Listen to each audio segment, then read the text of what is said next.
O metabolismo da frutose. Frutose vem do fructus, que deriva de fruta. É um açúcar que está presente na fruta, está também presente no mel, é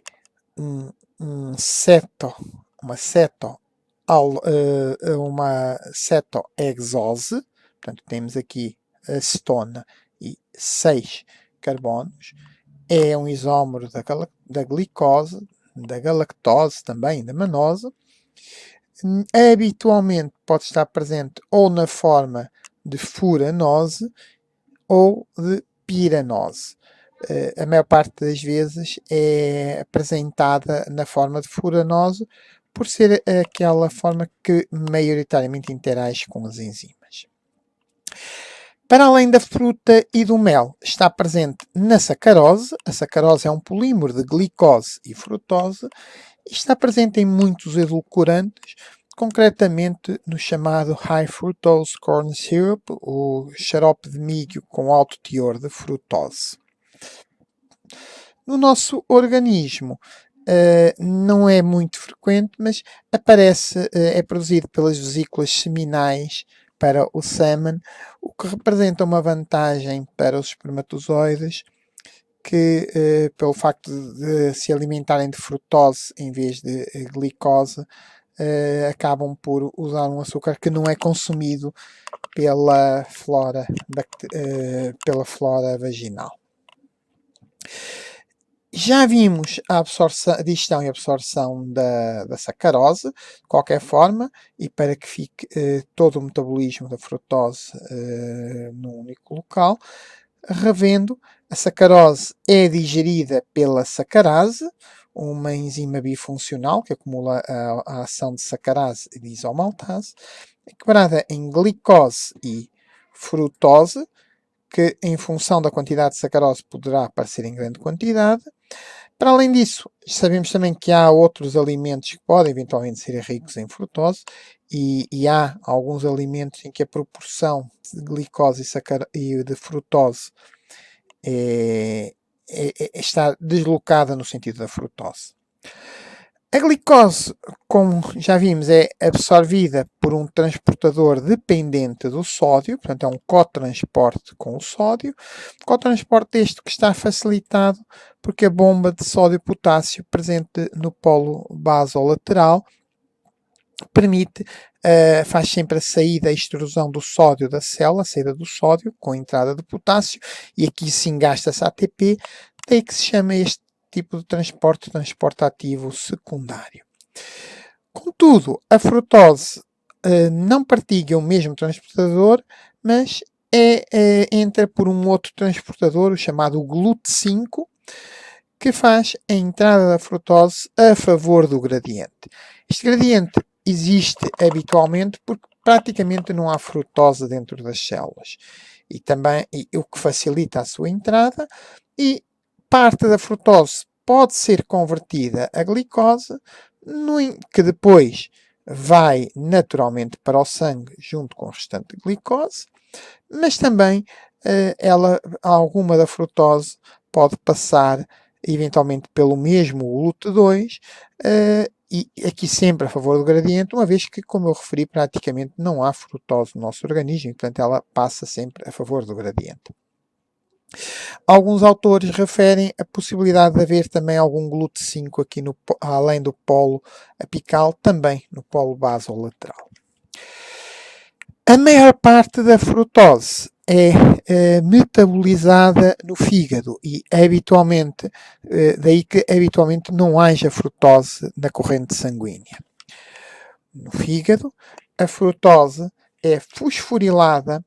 pela sínase da frutose. Relembro que a glicose no fígado é fosforilada pela sínase da glicose, que é específica, ao contrário da sínase das exoses ou exossínase presente nos outros tecidos. Ao contrário da sínase da glicose, que fosforila a glicose na posição 6, a sínase da frutose, tal como acontece com a sínase da galactose,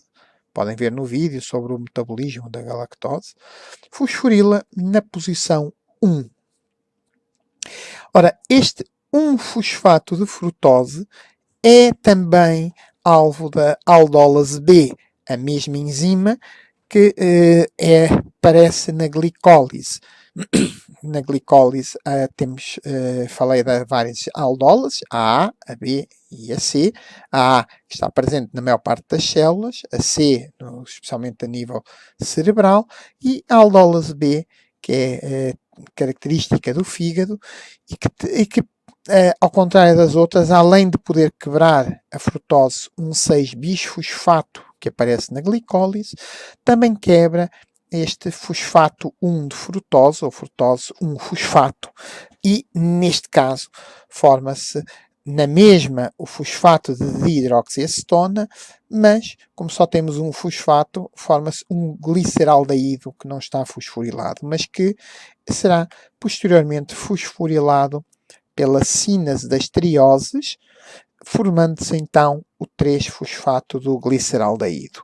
que naturalmente estes dois compostos estarão em equilíbrio pela isomerase dos fosfatos de triose e depois pode seguir o seu destino normal na glicólise.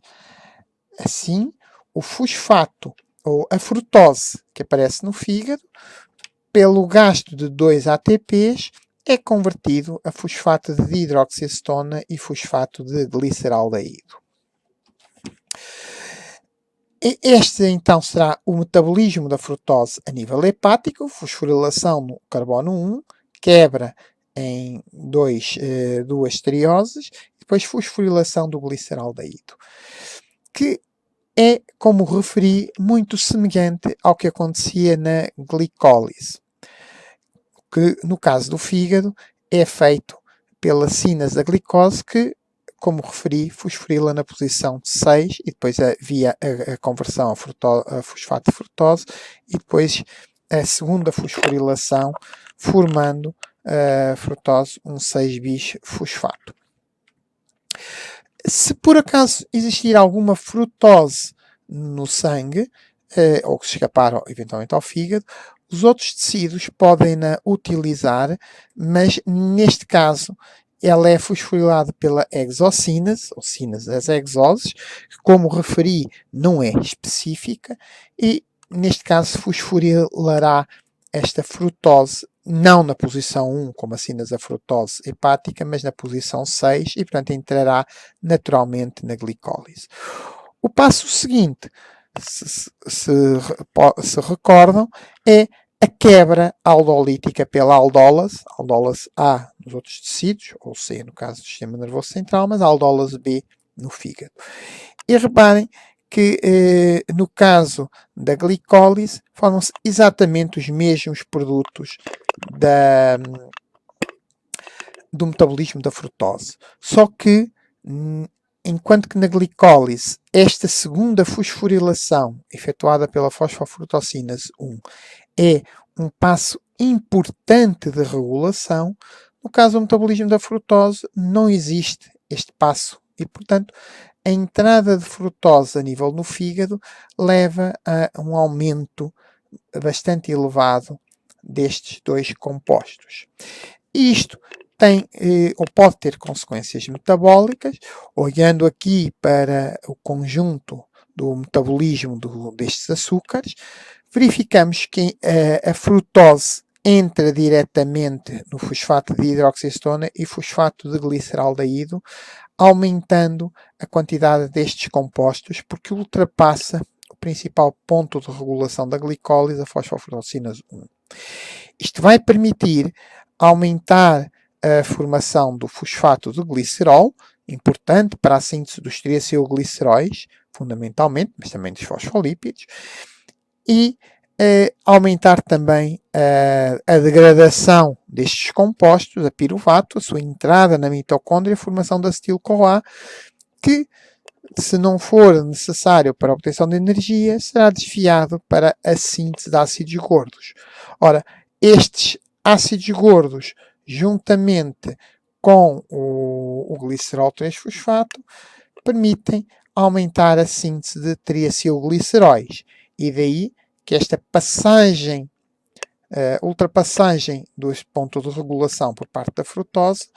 possa levar a um aumento da síntese dos ácidos gordos a nível do fígado e a sua esterificação, o que parece justificar o potencial de aumentar a síntese de gorduras no fígado e potencialmente levar ao chamado fígado gordo, ou cirrose hepática não alcoólica.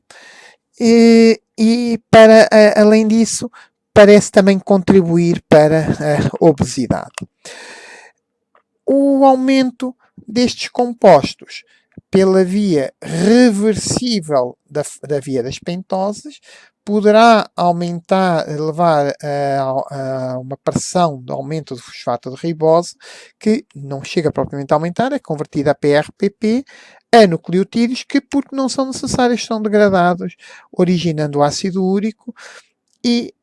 este parece ser um dos motivos, porque também nas dietas ricas em frutose, para além de estarem associadas à obesidade, também parecem estar relacionadas com o aumento do ácido úrico e a síndrome metabólica. Daí a necessidade de ter cuidado com a quantidade de frutose que é ingerida, especialmente com aqueles alimentos mais ricos em frutose, particularmente quando se usa o tal xarope que maple syrup, ou o tal high fructose syrup, xaropes ricos em frutose. Como referi, a nível do nosso organismo, a frutose pode ser sintetizada, especialmente na vesícula seminal, e esta síntese é feita a partir da glicose, pelas redutas das aldólases, forma-se o sorbitol, que depois, por uma desidrogénese, dá origem à frutose. Este é o processo na vesícula seminal. Penso que tem noção que quando há a diabetes, aumento da glicemia, da glicose no sangue, uma das possíveis consequências são as cataratas. Isto ocorre porque a glicose pode entrar para dentro do cristalino e não é uma entrada dependente do GLUT4, portanto da insulina, onde ela entra para dentro e também por esta reduta das aldólases leva à formação do sorbitol, que leva a um aumento da pressão osmótica e daí provocar as cataratas e as retinopatias típicas da diabetes. Apesar que também este gasto de NADPH poderá também ter essa consequência destas retinopatias, uma vez que levam ao aumento do stress oxidativo nestas células. Para além da intolerância à lactose, que não irei referir aqui, porque já referi no outro vídeo sobre a digestão dos açúcares, há uma intolerância à frutose que é diferente, porque em vez de ser deficiência da lactase, trata-se fundamentalmente de deficiência da aldólase B. Portanto, é um problema hepático em que há uma deficiente metabolização da frutose. Neste caso, há uma acumulação da frutose, um fosfato, ou do fosfato 1 de frutose, e esta acumulação inibe a fosforílase do glicogênio, o que vai provocar crises de hipoglicemia. Para além disso, ocorre baixa da ATP, porque a sinase continua a ativar, e portanto há uma baixa, e aumenta o AMP e os uratos. Para além das hipoglicemias, nesta patologia podemos ter dor abdominal, vômitos, cirrose hepática e insuficiência renal. Ela aparece muitas vezes, é uma doença hereditária, muitas vezes aparece quando se começa a introduzir os alimentos, particularmente a frutose, mas muitas vezes a deficiência da aldólase B não é total e temos muitas vezes doentes que são praticamente assintomáticos, mas que depois caracteristicamente têm uma aversão a doces e quando se faz depois um estudo podemos chegar à conclusão que há uma pequena uma deficiência desta aldolase B. Espero que tenham gostado deste resumo do metabolismo da frutose e se gostaram, façam gosto e assinem o meu canal. Muito obrigado